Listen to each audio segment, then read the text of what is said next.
on a donc créé notre première fonction. Bien sûr, on peut bénéficier d'autres paramètres dans la fonction pour suivre l'évolution des scripts que l'on va insérer à l'intérieur de cette fonction. Par exemple, on peut dire en premier lieu connexion à la base de données initialisée, en premier lieu dans cette fonction. Deuxième paramètre, sélection de la table. Troisième étape, déconnexion de la base de données. Voilà, c'est un exemple. D'accord? Donc c'est pour vous donner une petite idée de ce qu'on peut faire. Alors, pour ce faire, il faut déjà lui donner une fonction, un paramètre, ce qu'on appelle le cmd_let_binding.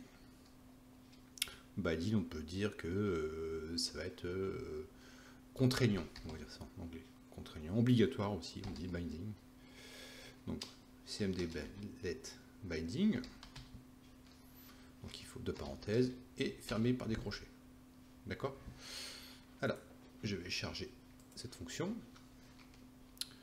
Et on va voir qu'il y a d'autres paramètres qui s'affichent quand on va jouer cette fonction. Là, par exemple, si j'appelle classe, ok, classe, pour l'instant, on n'a pas mis de valeur. Donc je mets classe, tiré, par exemple, CP.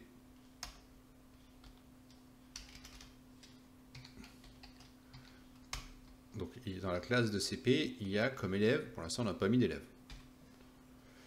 Donc je vais rajouter le paramètre, par exemple, Amélie.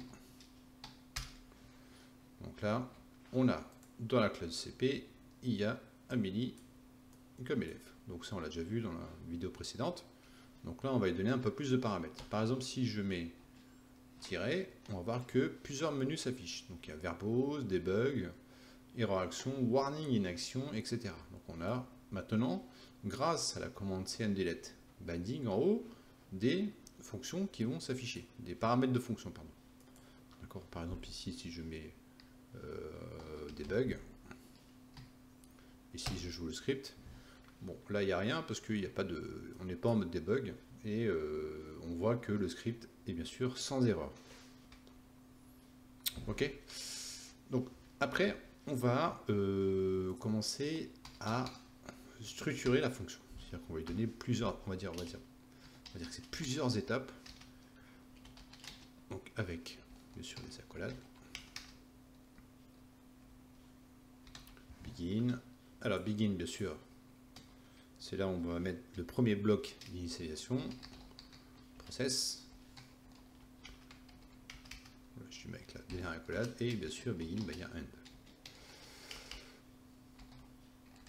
Donc là, on a donné trois paramètres pour le processus de la fonction. Begin, bien sûr, pour le bloc d'initialisation qu'on ne pourra jouer qu'une seule fois.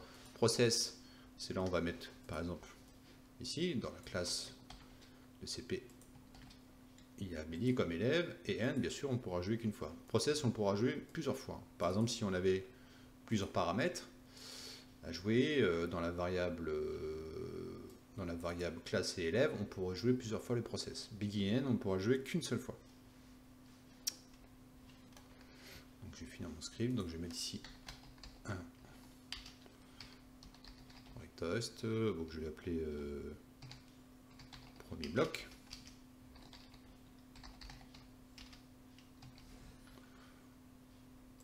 Et là, je vais tricher un peu. Je vais mettre deuxième bloc. Je vais effacer ça, sinon je vais être en erreur. Ici, j'ai le surligné rouge qui ne s'affiche plus. Donc je vais faire un surligne pour que ce soit plus propre. Et donc là, c'est parti. Donc je vais charger le script. Je vais effacer tout ça pour que ce soit plus propre. Et là, je vais jouer mon paramètre tout à l'heure en mode rien du tout. Brighthost. Donc ici, on voit qu'on a premier bloc dans la classe de CP et ici, il y a deuxième bloc. Donc on voit que on a structuré notre fonction et on peut même lui donner des petites couleurs. Pourquoi on ne mettrait pas des petites couleurs? Alors, par contre, on peut déjà faire un souligne. Donc je vais mettre point ici. Alors pour un souligne, c'est très simple, c'est Alt GR7. Alt GR7, ça fait ce qu'on appelle un backstick. Alors, mon anglais est toujours aussi pourri. Hein. Donc vous appuyez Alt GRN. D'accord? Et on va lui affiler une couleur. Donc, affiler une couleur, c'est... Donc je sors la chaîne de caractères, sinon ça ne marchera pas. Donc foreground color, et là je vais lui donner par exemple les verts. D'accord? Donc je vais mettre ça pour le début et la fin.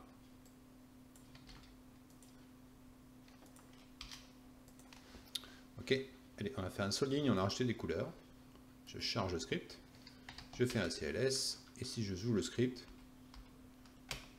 voilà, là j'ai premier bloc en vert avec un seul ligne, dans la classe CPI Amicolève, avec deuxième bloc en vert aussi. Donc là je billais mon petit souligne avec le backstick. On va faire un truc propre, backstick, on charge, on rejoue, et voilà. Ok, donc là on a vu dans cette démo comment structurer une fonction en ajoutant des petits modules, mettez un peu de vert, des soulignes. On a vu comment on peut se dérouler plus facilement et avec une meilleure visualisation le déroulé d'une fonction.